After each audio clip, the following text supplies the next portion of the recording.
on time. Yes. Good evening, everyone. We would like to reconvene the Thursday, November 10th, 2022 Roanoke County School Board meeting. We've been in closed session. Mr. Hudson, would you read us out of closed, please? Yes, sir, Mr. Chairman. I move that the Roanoke County School Board come out of closed session for the following: to discuss the investigation of a student matter pursuant to the Scholastic Record Exemption at 2.2-3711A2 of the Code of Virginia. Also, I make a motion to certify that to the best of each member's knowledge, only public business matters lawfully exempted from open meeting requirements under this chapter, and only such public business matters as were identified in the motion by which the closed meeting was convened were heard, discussed, or considered in the meeting by the school board. Second. A motion and a second. Madam Clerk, the roll, please. Mr. Greenway, Yes, ma'am. Ms. Fachani, Yes, ma'am. Mr. Ray, Yes, ma'am. Mr. Hudson, Yes, ma'am. Mr. Linden. Yes, ma'am. Item number 2.03, action from closed session. Yes, Mr. Chairman, I would like to uphold the recommendation of expulsion for student 2022-23, number 1. Motion to uphold Second. and a second. Madam Clerk, the roll. Mr. Greenway, Yes, ma'am. Ms. Fachani, Yes, ma'am. Mr. Ray, Yes, ma'am. Mr. Hudson, Yes, ma'am. Yes, ma'am. Also, action from closed session. I would like to accept the religious exemption for student number 2022-23, number 28. Make a motion to approve that. Second. Madam Clerk? Mr. Greenway, Yes, ma'am.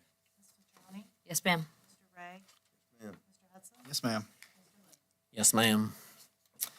All right, again, welcome everybody to our meeting this evening. We're excited to have Bonsack Elementary School here tonight for our for a presentation, but we did have about a 4-hour work session earlier this month, so I promise we're going to keep this one a whole lot shorter. But with that, if everyone would please stand for the Pledge of Allegiance.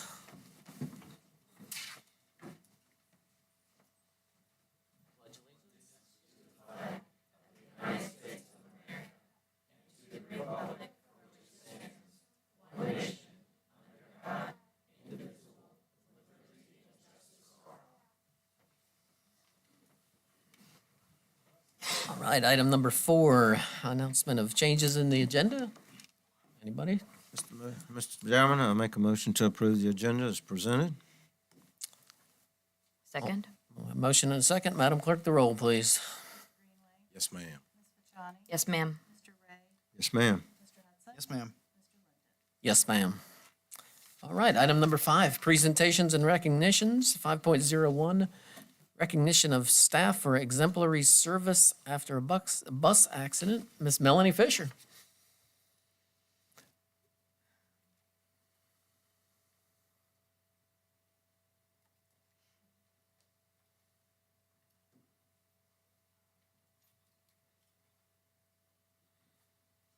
Welcome.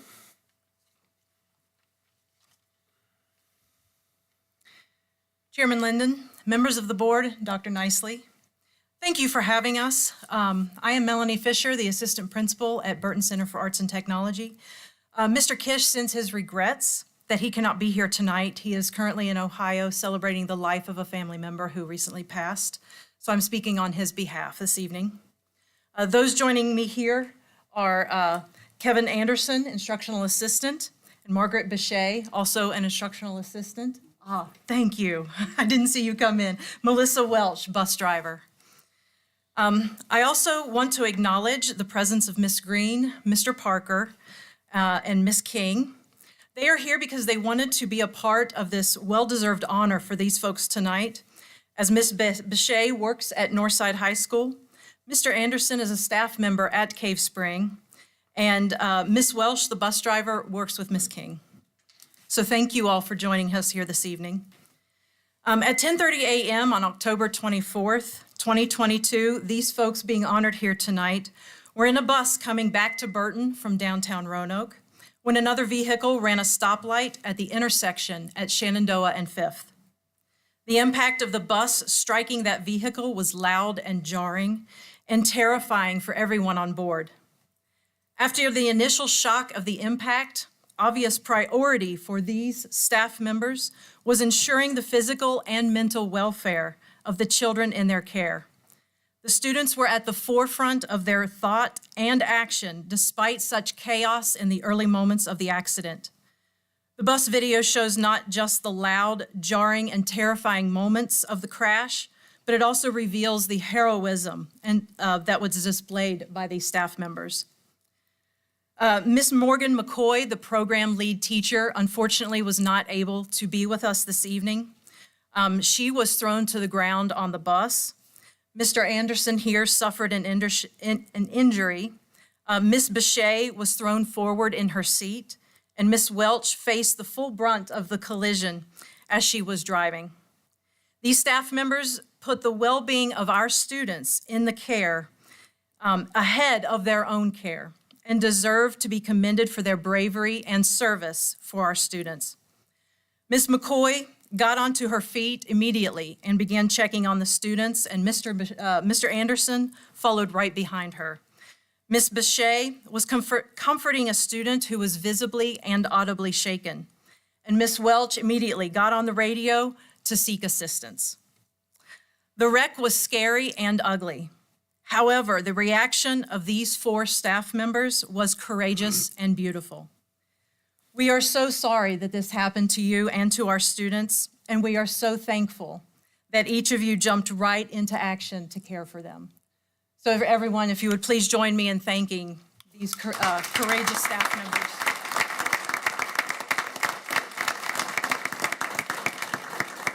Thank you.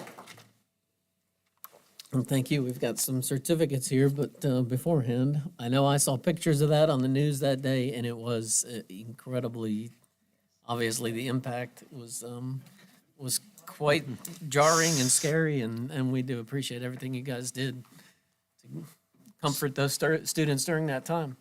Mr. Chairman. Yes, Mr. Ray. Yeah, thank you. The professionalism shown, what y'all jumped in and took, to see that car and what happened with the bus, and also taking care of the kids on the bus, you jumped right into action. You didn't stop. You didn't freak out. You didn't go, whoa, what are we going to do? You handled the situation. You were calm, keeping the kids calm, and taking care of it. So it just.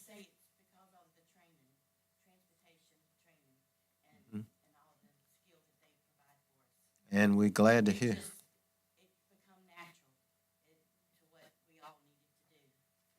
And that's great, and thank you. But you have to do it. You might take the training, but you know that you think you'll never do it, but it actually happened to you. And thank you, what you did. Thank you.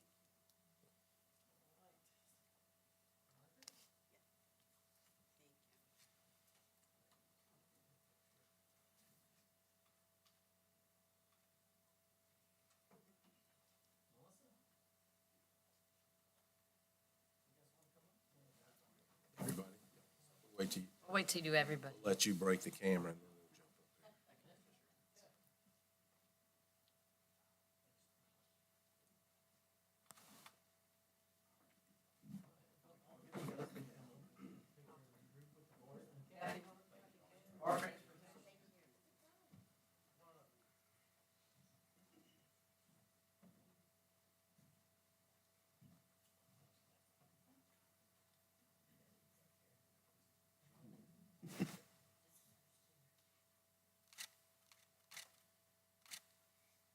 jump up.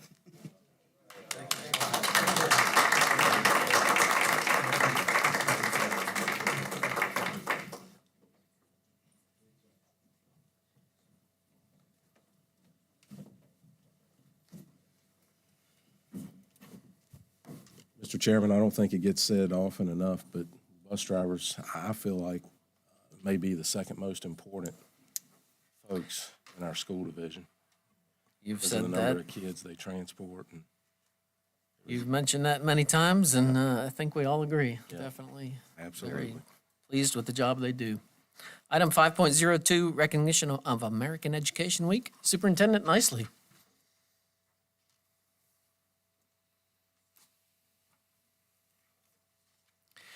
Thank you, Mr. Chairman. This week, Roanoke County Public Schools joined school systems across the nation to celebrate the 96th Annual American Education Week. This special week presents all Americans with an opportunity to celebrate public education and honor individuals who are making a difference in ensuring every child receives a quality education. The American Education Week theme, Great Public Schools, a Basic Right and Our Responsibility, calls upon all Americans to do their part in making public schools great for every child so they can grow and achieve in today's world. We ask for your support in American Education Week by supporting the following resolution. Whereas public schools are the backbone of our democracy, providing young people with the tools they need to maintain their nation's precious values of freedom, civility, and equality.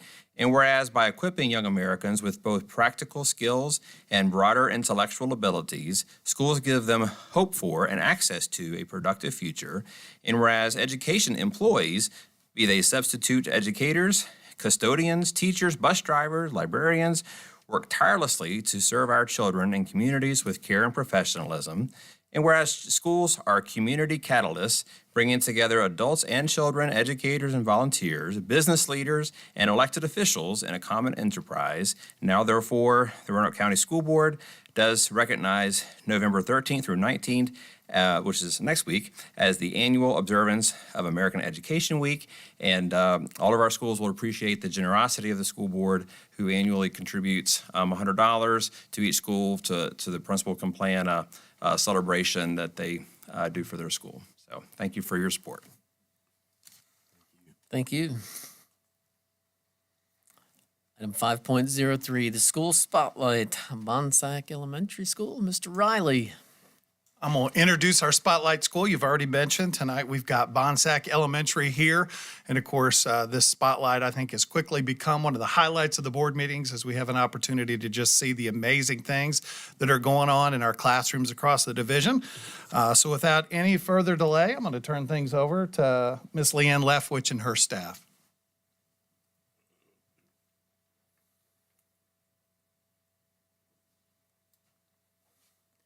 Good evening. I feel like a proud parent standing up here. Good evening, Mr. Chairman, members of the board, and Dr. Nicely. Tonight, we're going to bring to you some exciting things happening at Bonsack Elementary. I hope you get a thrill at seeing what's going on at our school as much as I get a thrill of seeing it every day. I'm also joined up here with my assistant principal, who is shared with Mount Pleasant Elementary, Ms. Stephanie Burris, and she will share with you in a little bit as well.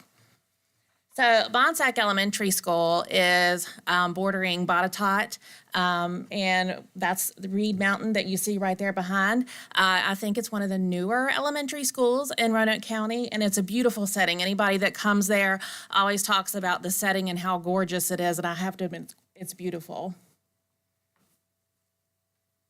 Bonsack Elementary School opened in 1990. Our enrollment is approximately 340 students. It has been on the decline in the last few years.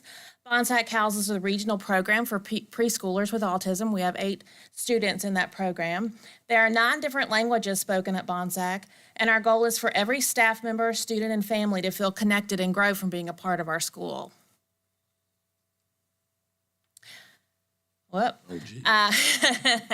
Bobby the Bobcat was introduced to us last year. Our PTA purchased the costume, and the students actually decided what to name Bobby. There was a time where they would go and vote. He shows up at our PTA events, arrival time, and any time, and quite honestly, he's treated like a rock star. So we would like to invite our rock star, Bobby the Bobcat, to come in.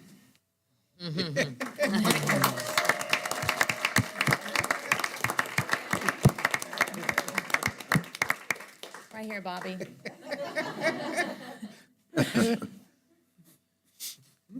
And even our school board members tend to like Bobby every now and again, too. Bobby grew there. Yeah. Our PTA is phenomenal at our school. We all know that without adult support, it's very hard to do what we do. And our PTA is phenomenal. The pictures that you see in this PowerPoint is when we had our first PTA meeting in person last year after all of the COVID things that we went through. And as you can see, it was a full house. It was a bingo night. We had Miss Roanoke Valley there to call the bingo night. Our PTA, we have dances, which Bobby could bust a move the other night at our dance. We have fundraiser, faculty lunches, and snacks. And they also are helping us fund our new LED sign that's forthcoming. I have our PTA president here tonight, Lydia Graham, that I would like for her to come up now and speak.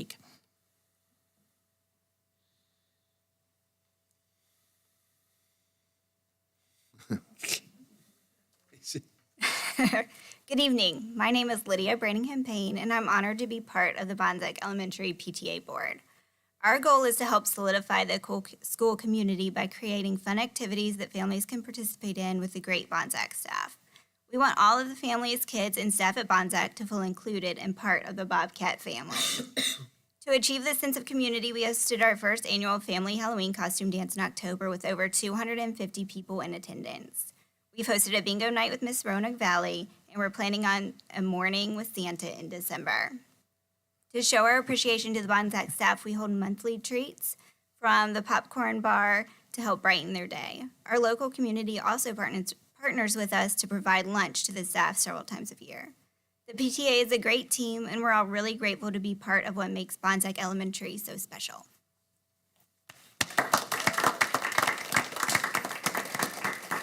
My apologies. I called her Lydia Graham. Graham is actually one of her children. Her name is Lydia Payne.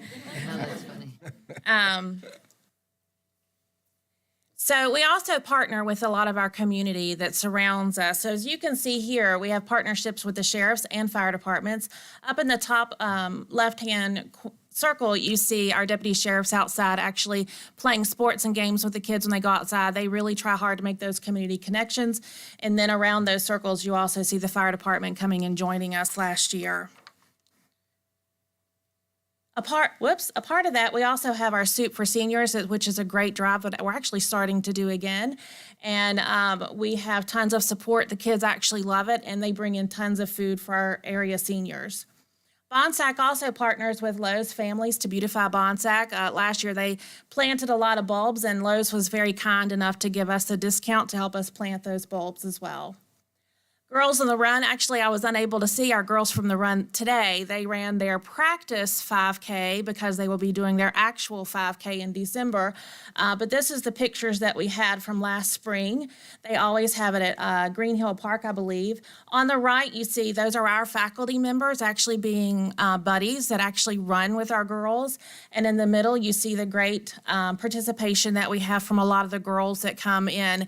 And I will say our Girls on the Run, it fills up very quickly. We only have so many spots, and it always fills up very quickly. Also, last year, at the end of the year, we were able to have partnerships with the high school. So we were very excited to have some of our bird athletes come and read to our students. And when they got there, it was quite funny. The first thing they said is, which book is the shortest? But the kids actually made them feel like they were rock stars. They were just in awe at how tall they were and how well-spoken they were. And they just did an amazing job. And a lot of the kids that came were actually kids that were from Bonsack, which was great because they were able to identify with them. Next, I would like for Stephanie to talk about our PBIS program, which I know that you are familiar with because Roanoke County is very much invested in this. Good evening. Part of my role as an assistant principal is being the PBIS coach for my schools. And at Bonsack, for us, that is a huge part of our climate now, that we have gotten this off the ground. We were in one of the final cohorts to go through the PBIS initiative. But at Bonsack, we do have the Bobcat, so our classroom and staff and student expectation centers around our Paws Pledge. And as you can see, at Bonsack, these are the things that we value, and this is what we practice every day. We even say this pledge every morning on the announcements. So we are patient and kind. We act responsibly, we work together, and we are safe and in control. And we take everything back to these expectations, whether the student is in class, having PE class, on the playground, on a field trip, on the bus, in the bathroom. We try to draw everything back to these expectations. And when we do have, students who might visit the office or, talk to an adult about misbehavior, we still try to tie it back to these expectations. So it has really become ingrained in the climate at Bonsack. So our students do say the pledge every morning. Part of the PBIS initiative is student recognition and staff recognition. So we have been working hard to develop different ways to recognize our students and recognize our students when they are actively showing the expectations of Bonsack.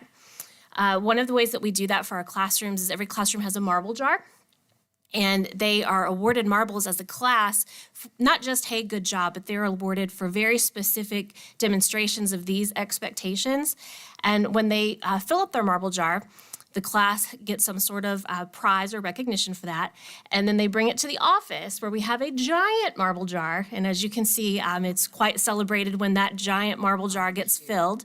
And when that happens, we have school-wide recognition. And it could range from anything from popcorn and movie day to dance party to extra recess to electronic time, a lot of different ways to motivate our kids. As you can see from behind me there, they were all very excited about our first school-wide recognition that we had just this past month. So PBIS, again, has become a big part of the culture and climate at Bonsack. My favorite is the expressions on the face. And if you see in the right-hand side, it was dismissal time, and those were fifth graders peering to make sure that they were going to fill up the entire jar. They didn't quite get there, but they were definitely watching. We do a lot of collaborative and deeper learning at Bonsack as well.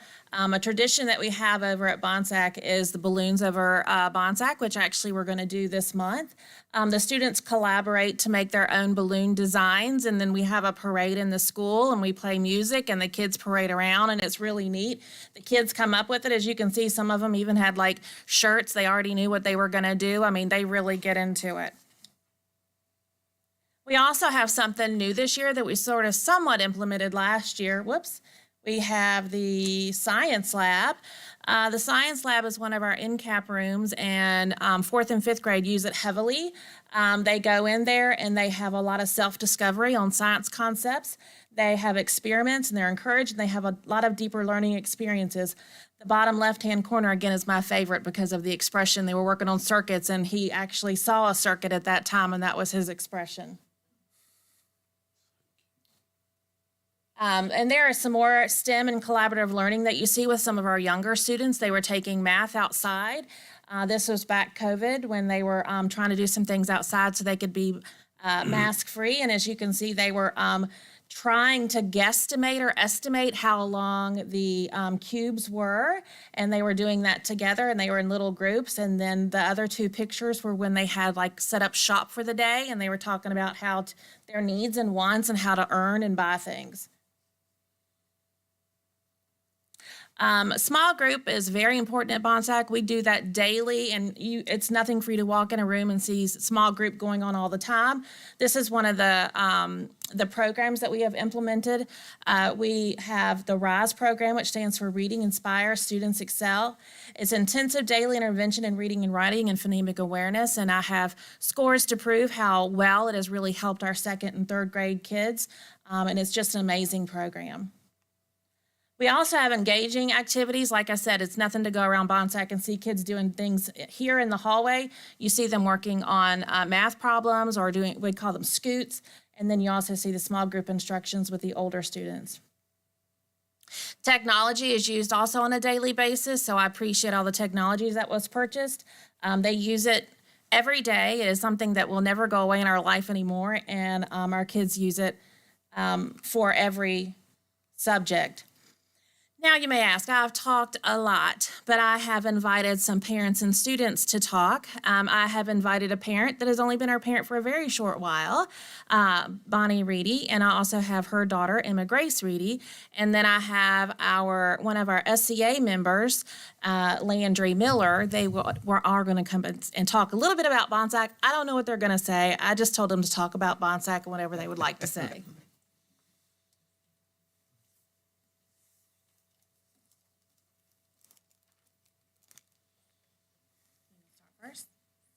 This is Emma Grace Reedy. She started last year in second grade, and she is now a third grader at Bonsack.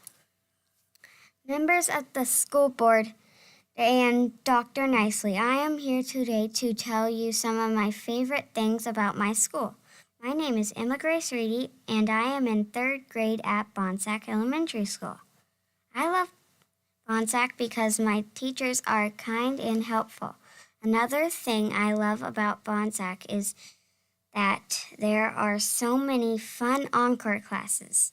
Library is my favorite because I love to read.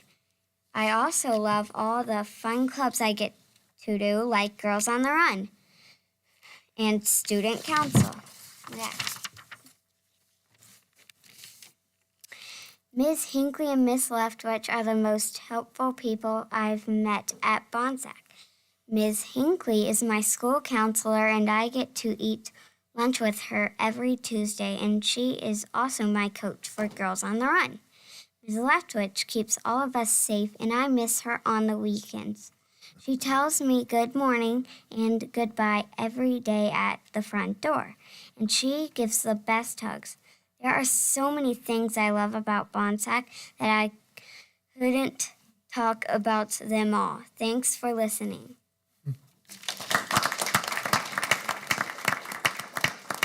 I really didn't tell her to say that. Thank you.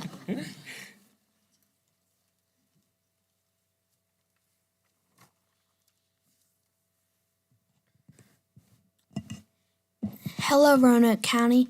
My name is Landry Miller. I am in 4th grade at Bonsack Elementary School. I've gone to Bonsack since I was in kindergarten. I love our school because of all our nice teachers who work hard every day to help us learn new things. I also love our fun playground and all of my friends at school. Bonsack Elementary is the best school, and I love to go there every day. Thank you. Thanks, Landry. And Bonnie Reedy. Good evening, members of the school board and Dr. Nicely. My name is Bonnie Reedy, and I'm not only the mom of that awesome kid back there, but I'm also a teacher at William Byrd Middle School. We moved to Bonsack in November of last year, and it was a rough transition to move in the middle of a school year where everybody already has their friend groups and they already know all the, systems in place in a classroom. So Emma Grace, really struggled to leave a group of kids that she really liked at our old school and come into a new school building. As a mom, I felt a little lost, not sure how to help my kid really get involved at the school. I reached out to both the counselor at Bonsack, Miss Hinckley, as well as Miss Leftwich, and they really just kind of closed ranks around her and helped her not only academically at the new school, but also socially. Her story this year is very different, and it's a testament to the adults at Bonsack. She's got 2 phenomenal teachers, Miss Nestor and Miss Adams in 3rd grade. We're very thankful for them. She's also helped some by Mrs. Nicely, who sadly left me at Byrd Middle, but I'm glad she's with Emma Grace now. They go above and beyond every day to help her. She's been put in the RISE program, which she loves to do her reading intervention program every week. Miss Hinckley does weekly check-ins with her in the counseling office. She gets to have lunch with her every week, and she works with her on organization and socialization strategies for school. I'm so appreciative of everything that Bonsack offers for the kids. Emma Grace is the SCA representative for her homeroom this year, as well as being at Girls on the Run. She did finish the 5K today at practice, so we are very excited about that. The encore classes are awesome. We just had an awesome encore night where they got to display all the lovely things that they do. Other than that, I just love that Bonsack doors are always open to parents. Parents are always welcome. There's always activities. Miss Leftwich is in constant communication with us, so are the teachers. And it's just been a blessing this year to be at Bonsack. Thank you.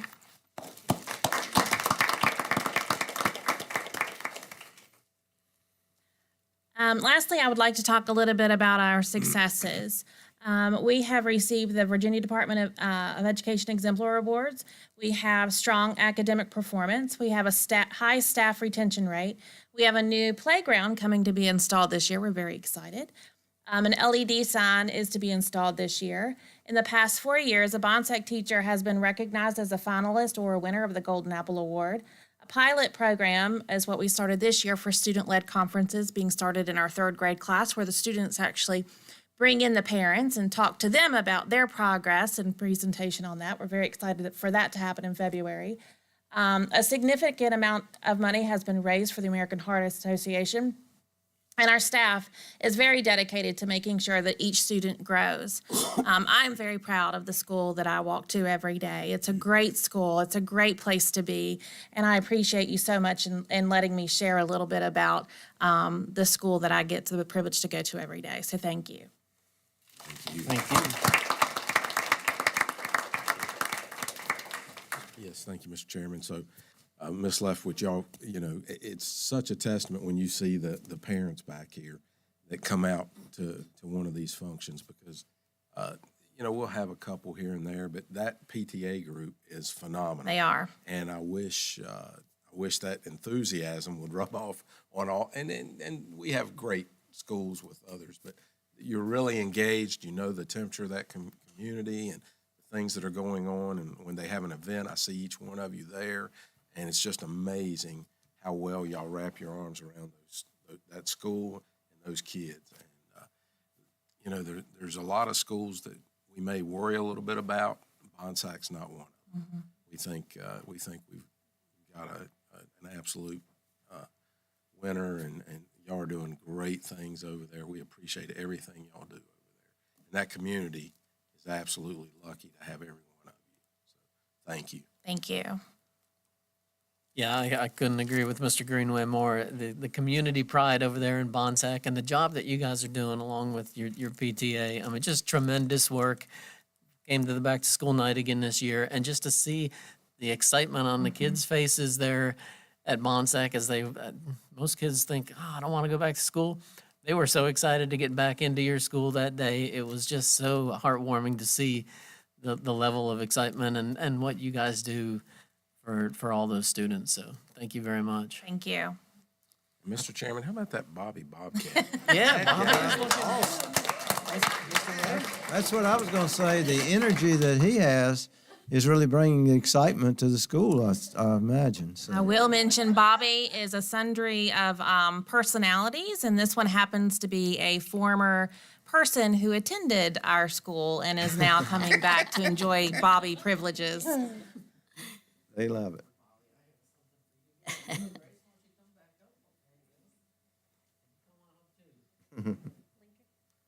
Let's give all those kids. You got one for all of them, Dave.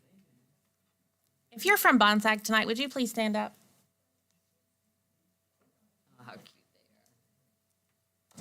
And we'll probably get a picture, so I hope everybody will come up here, all of y'all, the whole community. Yes, let's do it.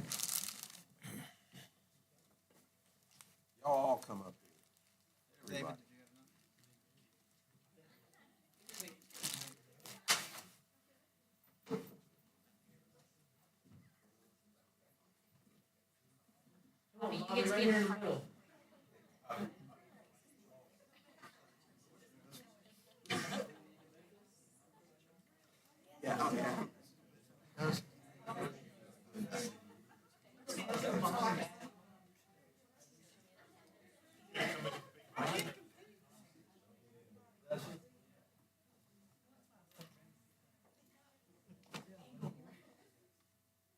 Everybody smile.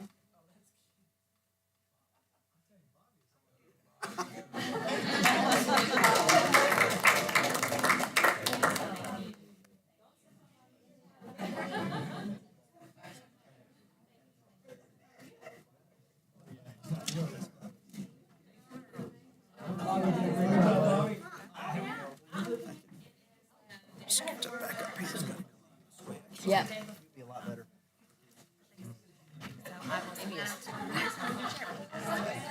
Bring you with you.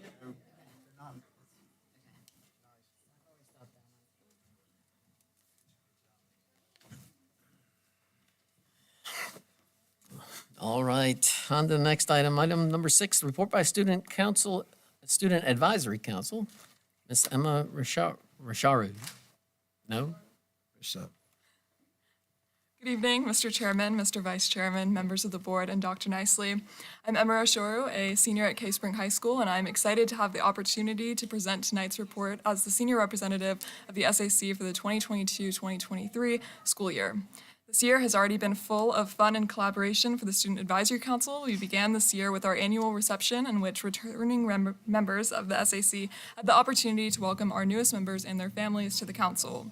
It was especially exciting to see our members in person and to see a tremendous turnout.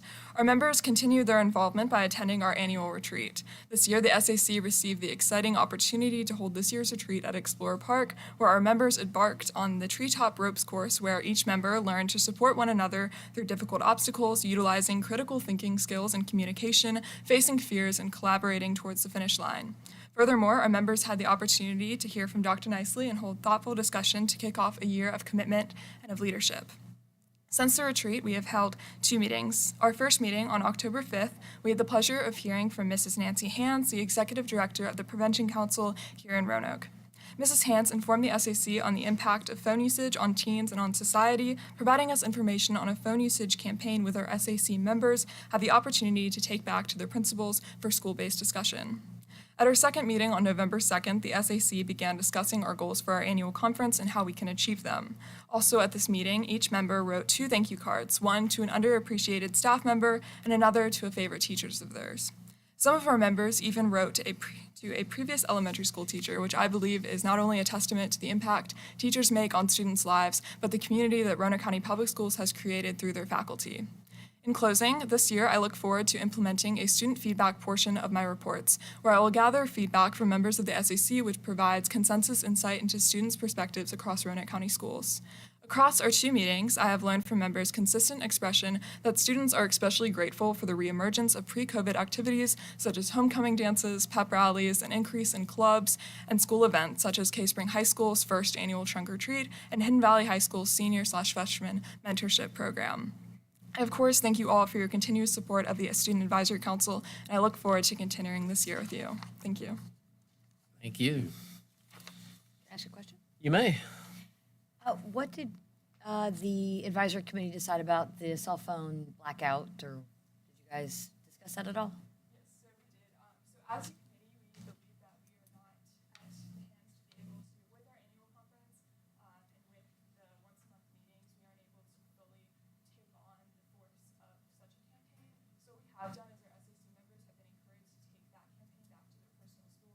And in Cave Spring High School, as well as Hidden Valley High School, and I believe certain members from Northside High School have already talked to their principals about implementing something of the sort later on in the school year, practically around March or so.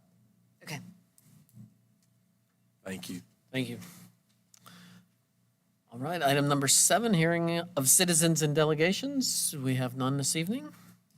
Item number 8, consent agenda. Again, these items have been discussed at length in 4-hour work sessions or in under other circumstances. So do I have? Mr. Chairman, make a motion to approve the consent agenda. Second. A motion and a second. Madam Clerk, the roll, please. Yes, ma'am. Yes, ma'am. Yes, ma'am. Yes, ma'am. Yes, ma'am. Item number 9, action items, 9.01, Glenver Elementary School courtyard repair. Mr. Todd Kegels. Good evening, everybody. If you'll recall from the work session, we were asked to take a look at the courtyard out at Glenver Elementary School. It was in poor condition.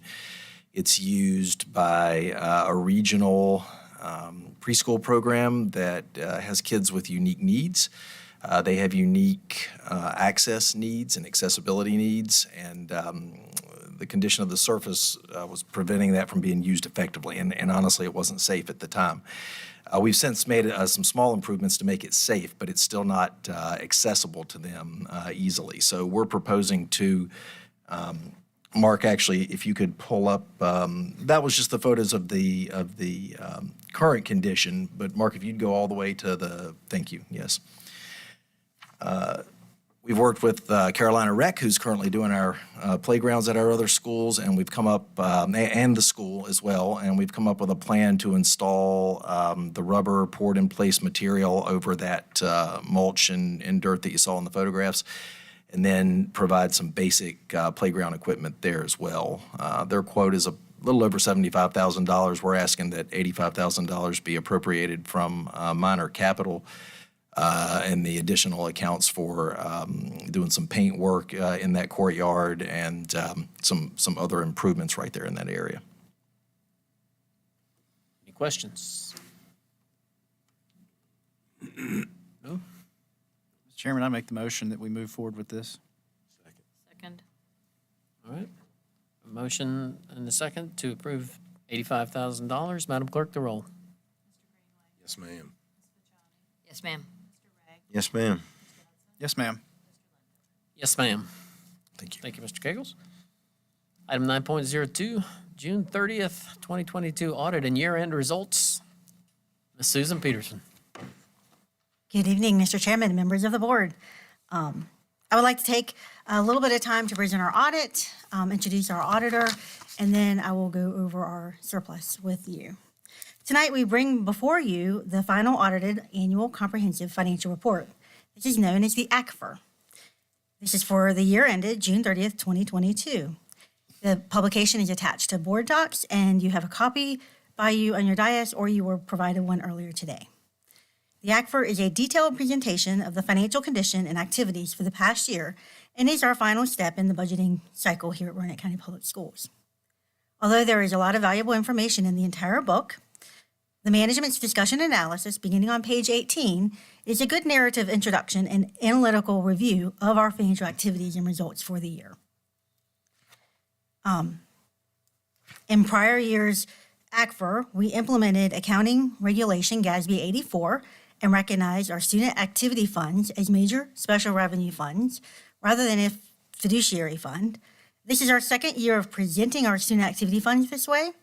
This financial reporting requirement is an accounting burden and requires that we recognize payments to the schools as transfers rather than leaving them in the transaction that they originally were, showing as a revenue or an expense. On Exhibit E, on page 40, you will see transfers to the student activity funds were approximately $1.2 million, and this represented 786 vendor invoices that we paid to the schools. Transfers from the student activity funds were about $1 million, and that represented 785 customer invoices billed to the schools. The fact that they are within one of each other, I'm not sure how that accidentally happened. A new lease accounting regulation we implemented this year was GASB number 87, leases. This change only appears on the government-wide statement of net position. It grosses up the assets by recognizing our right to use leased equipment, net of accumulated amortization. This is included in capital assets. And then it grosses up our assets, our liabilities, by recognizing the lease obligation for the out years.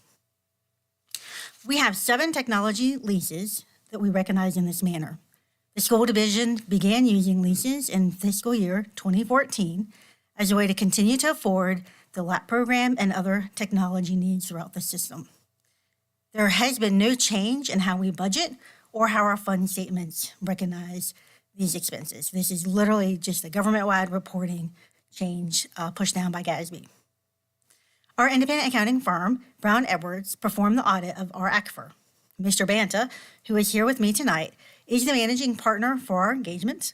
And earlier today, we had a joint meeting with our audit committee and the county's audit committee so that he could review required communications with our audit committees. And I would like to go ahead and invite Mr. Chris Banta up so that he can make a couple comments. Thanks, Susan, and thank you for having me. As Susan mentioned, I'm Chris Banta. I'm the lead partner on the entire county-wide audit, which includes the school board and the school activity funds. And as Susan also mentioned, we met earlier with the audit committees and spent about 30 minutes or so going over the audit results in a little more detail. But the purpose of my meeting right now, my presentation, is just to go over at a very high level the results. And I can't really go into the results without thanking Susan and her team. And we spent 1,000 hours on this audit, and I can't imagine the hours that she spends on it and implementing new standards. You see this document gets bigger and bigger every year. It's going to be split into 2 volumes at some point. It's so big. But this is the culmination of a long process. It starts in April, ends today for the school board, and then ends again later on for the county in about mid-December. Our audit is split up into 3 components. First of all, the primary reason you engage us as auditors is to give you an opinion on the financial statements themselves. That's the bulk of the document in front of you. Happy to report that you got a clean opinion, an unmodified opinion. So that's the highest level of assurance you can get on a set of audited financial statements. So commend your team on that. The second phase of the audit is our report on internal control in accordance with government auditing standards. Happy to report that we did not have any material weaknesses and did not report any significant deficiencies in your internal control. So that's very uncommon with our clients. So commend your team on that. Also, as part of our audit, we have to perform compliance procedures in accordance with guidance from the Auditor of Public Accounts of the state of Virginia, and happy to report no compliance findings there. And then as part of a county-wide audit of the federal awards and the federal money received and expended by both the schools and the county, we perform what's called a federal single audit. We test various federal programs on a cyclical basis. One of the programs this year was the ESSER program at the schools. Happy to report clean opinion on that as well. So very clean audit. Also, a few things I want to report as well. Those were the results of the audit. I'm happy to report that the performance of the audit there were no hurdles such as corrections or adjustments from us, no disagreements with management, no reasons for management to get a second opinion or anything like that. So the process went really well. And happy to be here today to report those results. And also want to offer, if you have any questions tonight or anytime after this, feel free to reach out. Any questions? Thank you for everything. Yes, thank you. That's Thank the you. highest recognition you can get. That kind of audit, so. Yes, you can get, yep. Susan, one quick question. So we got 1.7 million that'll be carried over. Yes, I'm going We talk about, what's our total budget? to be carried over No. or current year. Yes, I'm trying to get that percentage. Oh. I don't have that off the top of my head. Okay. I'd have to go look that up. Yeah, I can't. I just want to know. Sorry, I have too many numbers up That's here. okay. I just want to know what that 1.7 is a percentage of. You know, It's a very less than small 1%, number. Right, yeah, that's what exactly. So that's good for us to know when we're talking to our counterparts. I wanted to go ahead and kind of wrap up the audit part by letting you know, the audit process is very, a lot of work. As Mr. Banta said, it is a long process. It starts way back in May and June for us. And we have to pull a lot of documents and prepare a lot of work papers to provide to Mr. Banta. So I do want to take time to thank several different folks that do have to give up a lot of their time and work extra. Our principals, our bookkeepers. Mr. Bradshaw and his team have to pull a lot of stuff because there's a huge VRS element to this. In the nutrition department, Ms. Estrada and Ms. Huffman had to pull a lot for the single audit. And I can't be remiss without saying in my own office, all four of my ladies, Ms. Caldwell, Ms. Haley, Ms. Edmonds, and Ms. Rawlings are phenomenal. They helped me pull that big book together. They helped to review it, make sure everything ticked and tied. That's what we say, I guess, old audit language for agrees back and forth between footnotes and actual statements. And lastly, I have to thank Mr. Banta, Mr. Zaccardi that worked with him, Ms. Genova. They all have a big part of our audit, and they make it easy. This is a stressful time for us. We are doing our regular jobs and have to pull all this extra stuff for them. And they really make it easy, and it's a great partnership to work with them. So I thank you for everything that you do for us. Mr. Chairman. Yes, Mr. So, Greenway. along with those asking for numbers, I think you would agree, you've said this many times, we're lucky to have this staff and we ask you numbers, just quote something, just give me, we appreciate it. We know you're probably sick of us at the end of each meeting, but we're nothing without our numbers and without knowing what the money is and for the constituents that we represent. So we thank Ms. Peterson for you and your staff, and we thank you for the audit. Thank y'all. Thanks. All right. He's got a long drive back, so we're going to let him say goodbye to him and be safe on your drive back. Thank you. Thank you. Be safe. And I will turn, if you pull up your other report that's in front of you, the year-end carryover surplus, I will make a couple of comments on the left-hand side of that. On the left-hand side, you're looking at the general fund. So there's a report attached that says year-end carryover, year-end balances.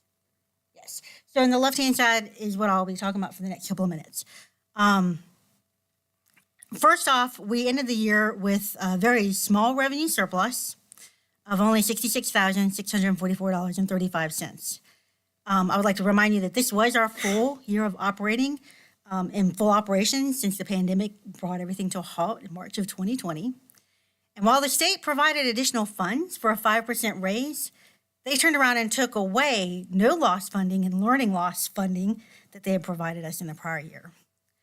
In the same vein, although our sales tax revenue was quite higher than budgeted, the basic aid was reduced because it has an inverse relationship.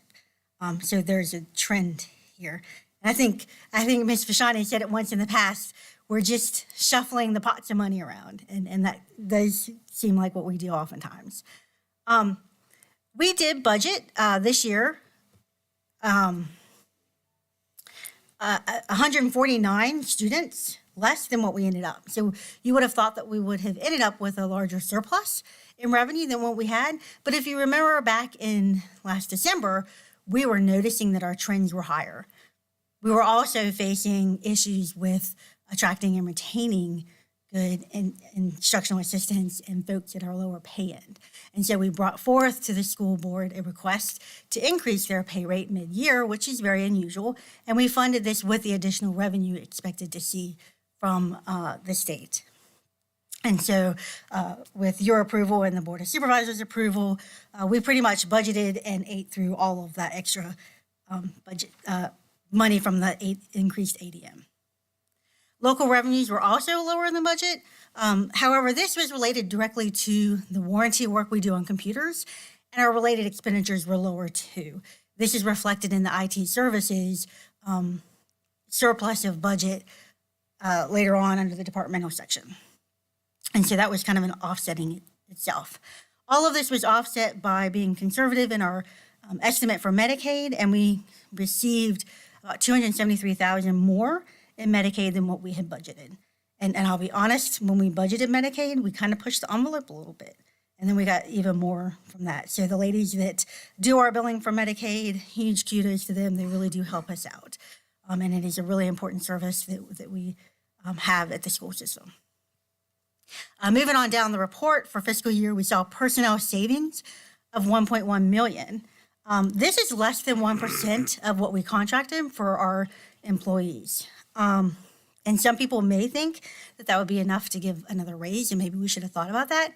However, really good budgeting does not lead to you spending all of your surplus, because there are going to be times when we are going to need flexibility to be able to add a teacher for maybe a new student coming and the class sizes get larger, or a new student comes and has special needs, and we have to address that. And so we have to add teachers. With the 1.1 million, just for perspective, we could not have added one teacher for every elementary school. So that's not a whole lot of money in personnel surplus. It's one of the tighter year ends that I've seen. Our departmental expenditure savings was $582,404. And a lot of that related to the warranty services that I mentioned earlier. So overall, as Mr. Greenway mentioned earlier, we did end the year with a $1.7 million carryover, in addition to our $2 million emergency contingency carryover from last year that we continue to carry over. And luckily, we have not had to dip into that. And I hope for my rest of my career here, we do not have to dip into that. So for the rest of the funds on the right-hand side, I did present a preliminary report in October. Only 4 of these areas increased, so I won't bore you because I know some of you are wanting to get out to certain championship games tonight. So I won't bore you with all of the details, but our student activity funds came down just under $2,000. Our grant balances came down about $3.8 million once we cleaned up these balances. Minor capital reserves went up about $98,000 for a project in there that we need to carry over, and bond funds increased by $13.8 million. So after your approval tonight of this report, I will present the carryover to the Board of Supervisors on December, I think 11th is our next meeting. they'll have their first reading of the ordinance, and then in January, they will have their second reading. And after that point in time, we can book all the budget and we can spend it. So if there are no questions, I'm really running through it now. The staff will request a motion to approve the appropriation for the funds as laid out in board docs, which for the general fund is $57,379.72 for encumbrances, $827,205.51 for major capital reserves, $827,205.51 for minor capital reserves, and $2 million for the emergency contingency, in addition to the total appropriation for all of the other funds of $49,656,254.28. And I will let you know that this does comply with our year-end carryover policy. Tim, that's a lot of numbers she has in her head. It is. It is. You said that so fast. I can it's so going to get good. really faster. And we can stay here. My team's not playing in a championship, so I've got. We are. Susan, you work so hard. Thank you Mr. so Ray? much.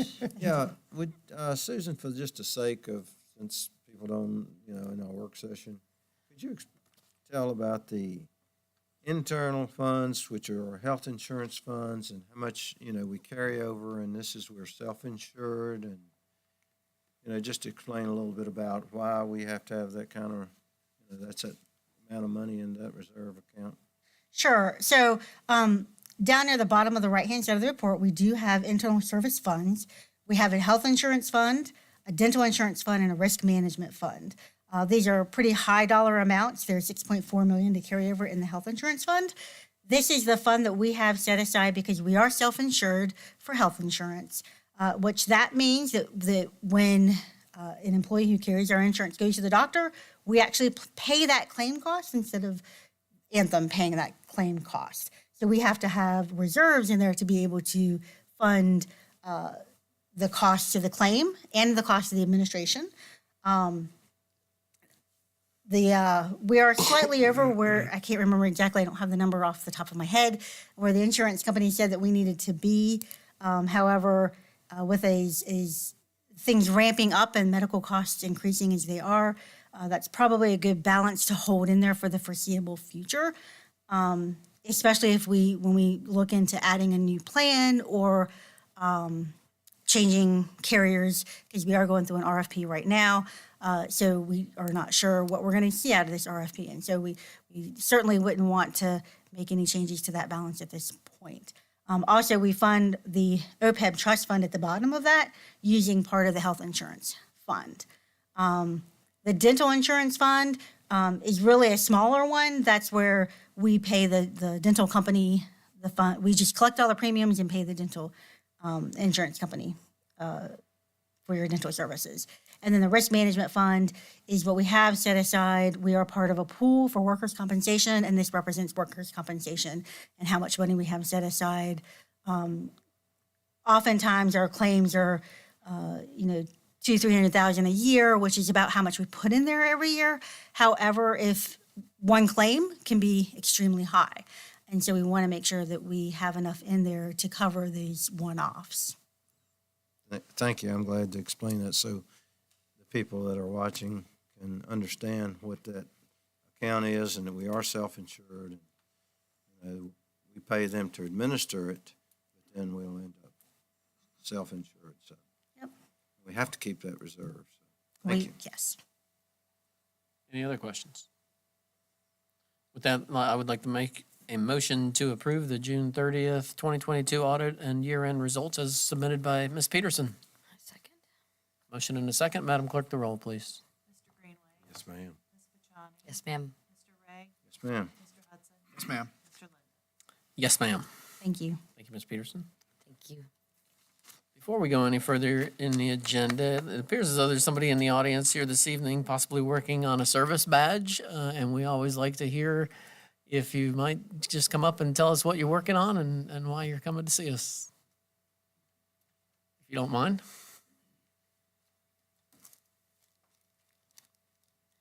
I'm actually not working on a badge. I'm actually here as part of the SAC with Emma. Okay, and the gentleman in the back?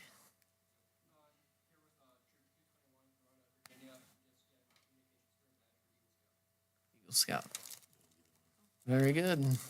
Congratulations. Sir, would you come up? We've got a little pin for you that way you can prove you were here.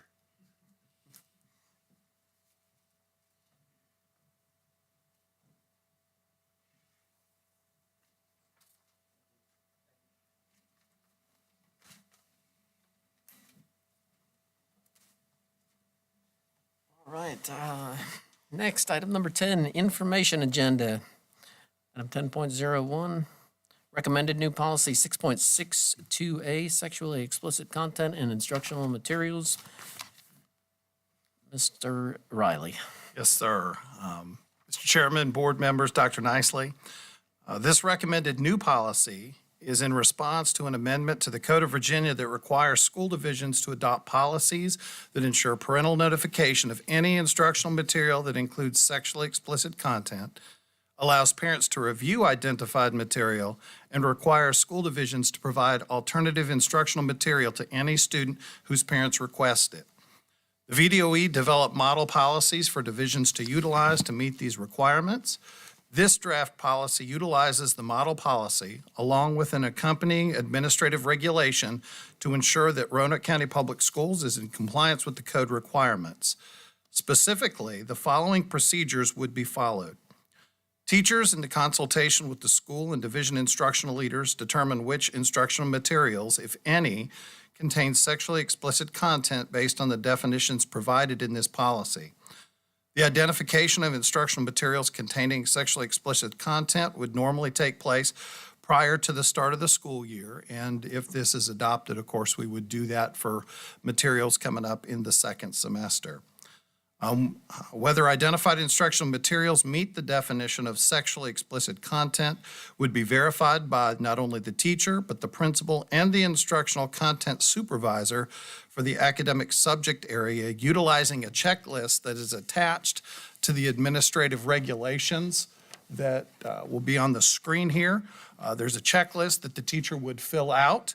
They would then submit that to their principal. Their principal would go through, sign off in there. If they're in agreement, it would then go to the instructional supervisor, who would also verify that material utilizing the checklist. And there's also some dates to make sure that they're in compliance with the policy that would be a part of that checklist as well. A list of the instructional materials with sexually explicit content would be maintained on the school website by grade and subject area. At least 30 days prior to the use of such materials with students, the teacher would notify parents in writing and provide access online if technically practical and permitted by copyright laws to the materials to parents. And then for parents who request in writing that alternative materials be provided to their child, the teacher would provide alternative materials without sexually explicit content. Staff has reviewed the recommended new policy and corresponding administrative regulation with principals and instructional supervisors and recommend that the new policy and regulation be adopted to comply with the state code. Questions? Mr. Ray? Yeah, thank you, Mr. Chairman. Mr. Riley, Yes, sir. Item 2 is on the form that you have. It says takes place prior to the school year, but I think you said additionally, anything that would enter after that period would be reviewed with this instruction, this Yes, sir. form as Yes, sir. well. What we would want to do is during the summer, the expectation would be teachers would review the materials they're going to use for the upcoming year. Anything that might fall under this policy, they would go through and review. If, of course, first of all, the criteria would have to qualify as an instructional material as defined in the code. If the answer is yes, then they move on. And then if any of the answers to the other questions are yes, it would fall under the policy. They would verify that with the principal instructional supervisor. We would want that to happen during the summer so that all of that could be published. But yes, certainly any new instructional material that a teacher would want to utilize, if they felt like it fell under the provisions of this policy, would need to go through this checklist, would need to be placed on the school website, and parents would need to be notified 30 days before it could be used. And the teachers understand that they just can't bring us book into the classroom. Yes, sir. It has to go through the review. Yes, sir. Okay. Thank you, Mr. Chairman. Thank you, Mr. Ray. If I understand this correctly, this will be an action item on next month's agenda? Okay. Right. Thank you, Mr. Riley. All right, thank you. Item number 10.02, request to accept VDOE STEM Competition Team Grant, Year 2 funding for Herman L. Horn. Ms. Peterson, welcome back. Well, thank you. And I'm sorry that you need to see me again tonight. We were so excited that Herman Horn won this grant that we put this on the agenda before realizing that all of the staff is having a wonderful program tonight honoring the veterans. And so they were unable to be here. But we are excited that they have won this STEM grant. Last year, Ms. Cabot and Ms. Akers applied and won a $5,000 grant that allowed them to participate in the first Lego League Challenge. And this is year 2 of that grant, so this will allow them to continue their good work. So we have money in grant contingency for this, and this will roll over to consent for next year for you to approve and appropriate the funds from the grant contingency. Thank you. Any questions? Thank you. Yeah. Thank Ray? you, Mr. Chairman. As reading over this, I was, it said year over year that they'd be able to carry it over. Did we get any in 2020? They only applied for the first time last year. So we just got it in Last year. 21, 22, and now this will be for 22, 23. I didn't know since the way the school year was, whether or not they could apply for these grants. But anything, you can carry over as much, you can carry over from the year before. And yes, in fact, they spent $4,074.88, and they're carrying over $925.12 from last year to this year. So they'll be able to use that in addition to this additional grant. Thank you, Mr. Chairman. Thank you. Thanks. Thank you, Ms. Peterson. Item number 11, report by superintendent. Thank you, Mr. Chairman. Just briefly, I want to highlight that our first conference day, parent-teacher conference day that we brought back since the 2018 school year was a big success. That was held November 1st, and we asked the schools to report in, how many conferences they actually had. And I think it was a big success. There were, by best count, over 2,500 students represented by parents at an in-person conference on November 1st, plus the WebEx conferences and phone conferences that teachers did. So appreciate everybody's participation in that, and thank our teachers for their extra work as well. Congratulations to Bonsack for being highlighted tonight. It's always exciting to see the good work that's being done there.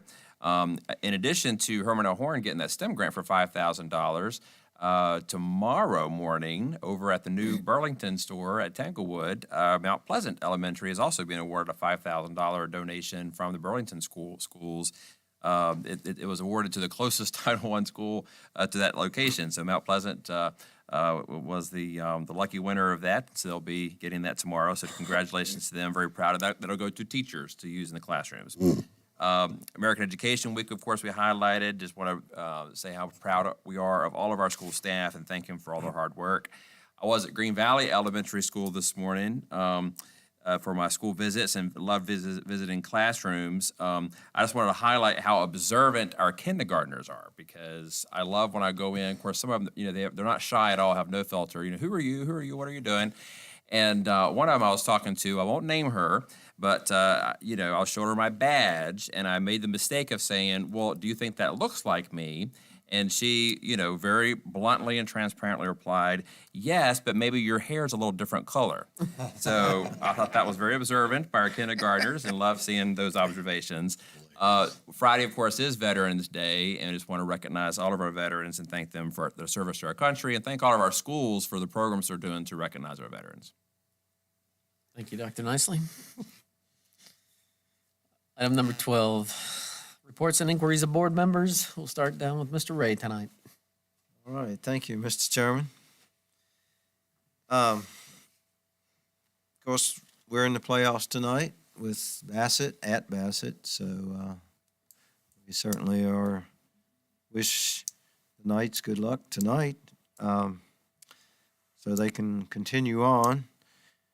I've been working with the county on signage for entrance for recognition of our teams that are have either teams or whatever recognition we get through the state. And I know there are signs throughout, the valley where you're coming into Roanoke County for these signages. And we have locations, we may not be able to put one up until around Tanglewood, where you're coming in from the city, which would be an ideal location. We could do it from the south, which is Franklin County to Roanoke County, and not that many people travel to Franklin County to come back through Roanoke County, that we'd have that traffic volume. So we're working on that right now. It may be delayed because of some of the road work and some of the things that are going on over there. But we're working on that. We had trunk or treat at Cay Spring, which was very exciting, and I thank the Sheriff's Department for providing some folks to come over for that. Our cheerleading team went to state finals last Saturday, and I went over Friday and was to help cheer them on, no pun intended, but cheer them on for as they were leaving, as they were going to go and get on the bus. We placed third. We are, our cheerleading team, they're at state every year, no matter what. And so it really says a lot about the dedication. And, you watch these athletes perform, and that's what they are, athletes. And they go through the rigorous training to be so in sync with each other and coordinating they go through. So really kudos to them, and I wish everyone a happy Thanksgiving. Thank you. Thank you, Mr. Ray. Mr. Greenway. Sure, thank you, Mr. Chairman. So I'm gonna follow up with our SRO speaks and the talk that we've had. I was told yesterday, and I confirmed with Mr. Hudson, that the difference is that there's a little bit of a different, or they have to go through a exercise of training to go into that program for the SROs. I don't know if that's something we'd like to ask our Board of Supervisors to relax, to allow the police department to be able to get a few more recruits. I'll do anything we can. I'm willing to do anything I can, to get qualified folks in those buildings. And I think it bears repeating that maybe we need to send another letter to the Board of Supervisors formally asking them to take part of that 15 unfunded positions that they don't have filled to pay for these SRO positions that we're putting in these elementary schools. Why they would be against that when they are supposedly going to have a $10 million surplus is beyond me. Hopefully they would see the need. They say they do. Show us that that you're serious. So I'd like to see if we would consider doing that. Also, I want to thank my fellow board members. We've got a letter going to the Board of Supervisors explaining that while we are happy that we're getting BCAT done, it's a big chore. It's a responsibility that we owe to our citizens. Bringing that from Salem, putting it in Roanoke County. It's going to be a gym in the county. It's going to be a shining example of how we can move our county and the things that we're doing for our citizens forward. That's not the only, we need to move some of these other renovation projects. And not only that, but we've got the 2 open concept elementary schools, which I'm almost tired of coming to every board meeting and stating this. If we, but we've got to get that funding for those schools. We've got to change the open concept and get these kids in normalized classrooms with the same opportunity to learn as our counterparts in all the 14 other elementary schools. So we're going to be sending that out to the media and to the Board of Supervisors in letter form, explaining that we've got to get that done as well. So I thank my board members. And lastly, you're going to hear a little bit about, and I'm saying this for folks that are home, obviously, you're going to hear about realignment of some of our children in the Benton area. And I think Dr. Nicely and Dr. Stegall will be putting together some community meetings to discuss that.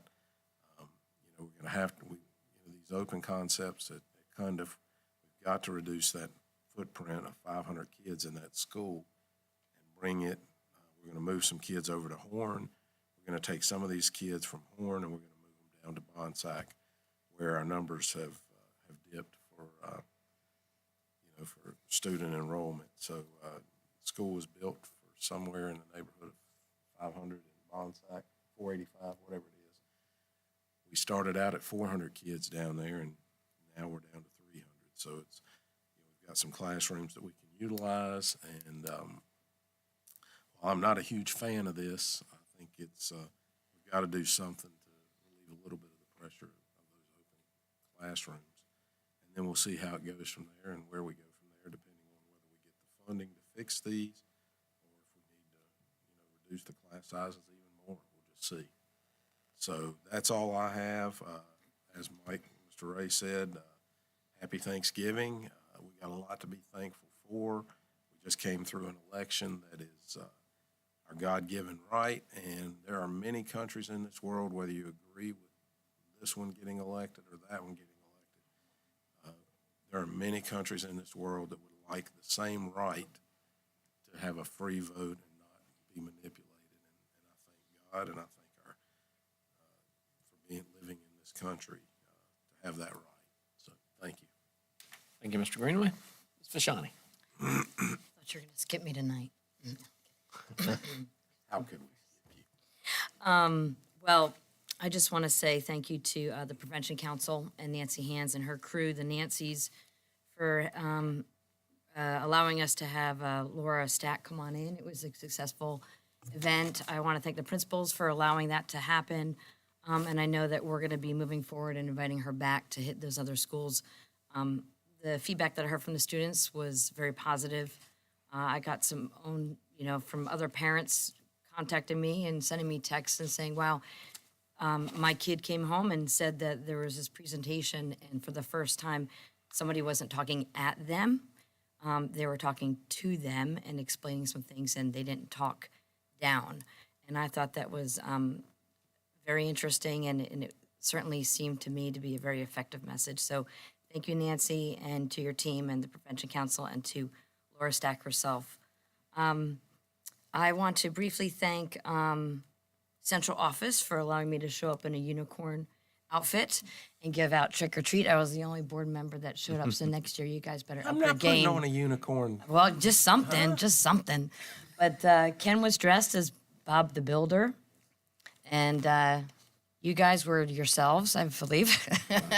But Ken did a great job decorating, and we had a great time, and it was really just a blast seeing all the little kids come through. And I think it's great that you guys did that, and I really enjoyed it.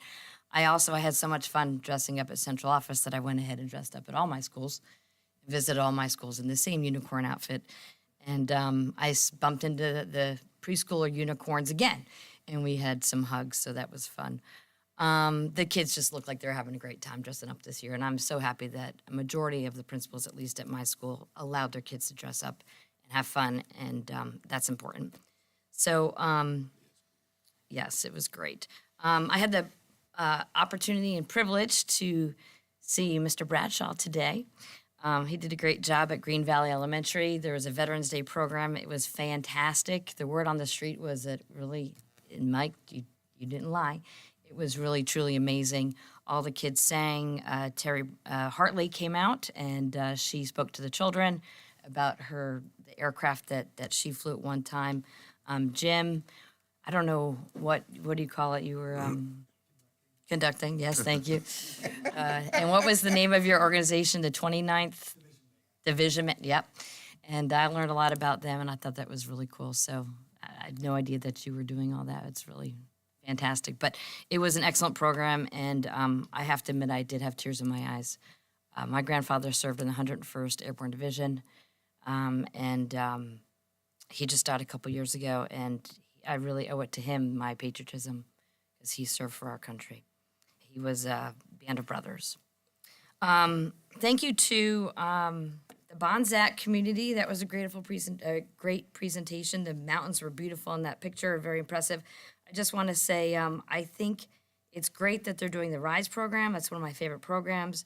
I love that they're implementing the PBIS in a child-friendly manner, putting into this pause, which is very tangible for children, and bringing in that climate that we love to hear about. And of course, I think it's fantastic that they're doing student-led conferences. And Ken and I have talked about this a lot. I'm glad we brought conferences back.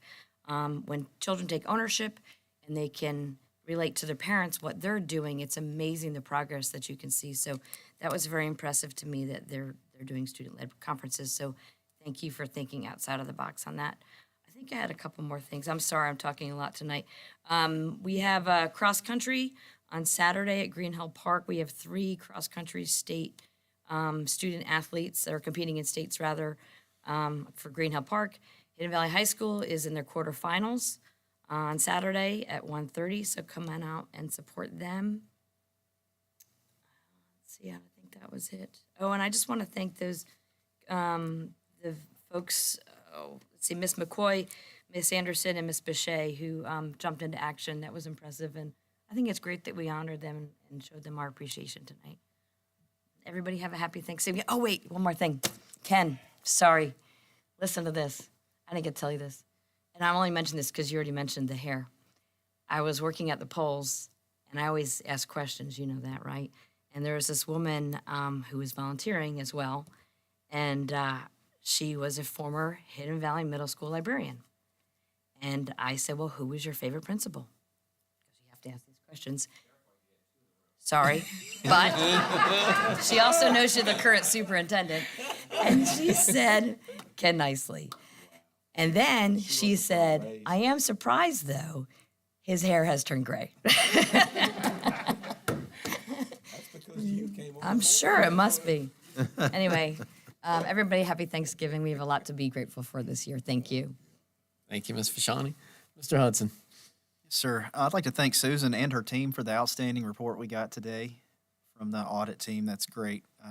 Obviously, that's something that's very important, and we really appreciate all your efforts. I know that it was a big strain, and like you mentioned, Jim, thank you as well for all that you and your staff have had to take care of. And again, thank the bus driver and the 2 IAs, like Ms. Fashani talked about, ignoring their own injuries to tend to our students speaks volumes for how much they love our kids and how much a part of the team they are, a family. Getting on to the SROs, Mr. Graham brought up a good point. Currently, I just want to clarify for everyone, for the elementary schools, the Sheriff's Office has implemented 2 full-time SRO deputies for the last, probably since maybe 2017, somewhere around there. Does that sound right, Dr. Nicely? And in this past year, we've added 6 part-time SRO deputies. And these deputies are put through the same training and have to have the same qualifications, go through the hiring process and things like that. That's very stringent. What's important with this is there is no dedicated funding for next year. Currently, we're taking that out of our education budget, I believe. And I do think that maybe another letter as we get closer to next year would be wise to send to the Board of Supervisors to ask for a contribution in that. And on to happier things. Happy Veterans Day tomorrow to all our veterans. I know, Jim, you served. Anybody else in the room served in the military? If so, thank you very much. We owe our freedom to these veterans. And happy Thanksgiving, because I know we won't have a meeting until after then, correct? That is All correct. right. And I've got to recognize my Lady Highlanders. They are the regional volleyball champs. They're moving on. I believe they play Saturday. They are undefeated all year long. They're amazing. They won state last year, and I think they're going to do it again this year. They've got 2 wonderful coaches, a husband and wife team that just do an awesome job with those kids out there. And our Highlanders are playing tonight, so I'm going to make this quick and rush out of here because I want to get across town and watch them beat up on Floyd. So. And last but not least, I'd like to thank our fellow board members. I'm really excited that we were able to get this passed tonight in regards to that playground. These little ones have unique challenges, and I just feel like it's important for them to be able to have the same experiences of other young ones that to be able to get out and play on a playground. I mean, it breaks me up a little bit because I have a child that has a disability as well. So it means a lot to me that we're able to get that done, and not just for Glenborough, but for all Roanoke County schools, since this is a regional program. So thank you to everyone for that. And Todd, thank you very much for your hard work on that and getting us something together that looks absolutely amazing. Thank you, Mr. Hudson. All right, I too would like to thank Susan and her staff. The report that we received earlier in today's audit committee from Brown and Edwards, he was glowing at the the report, and it's just a testament to the job that you guys do. Mr. Greenway mentioned earlier, we don't have to worry about much that goes on over at Bonsack Elementary School. Well, we really don't have to worry about what goes on in our finance department because you do such a good job of keeping everything straight over there. So thank you for that. I too had an opportunity to attend the Laura Stack event at Northside, and it was eye-opening. So to hear what is going on in that industry right now is just scary. So I would like to thank the Prevention Council and Dr. Hughes, Dr. McClung, and Nancy Hands for bringing that on. And like Cheryl said, hopefully we can get her back to our other schools so that those that didn't have an opportunity to hear it this year can hear what's going on in that industry. So would also like to thank the veterans that have served our country and gotten us to the point where we are today. So thank you, Mr. Bradshaw, and all those veterans out there. And with that, just wish everybody a happy Thanksgiving. And we will be back here December 1st, I believe, for our work session. With that, meeting adjourned.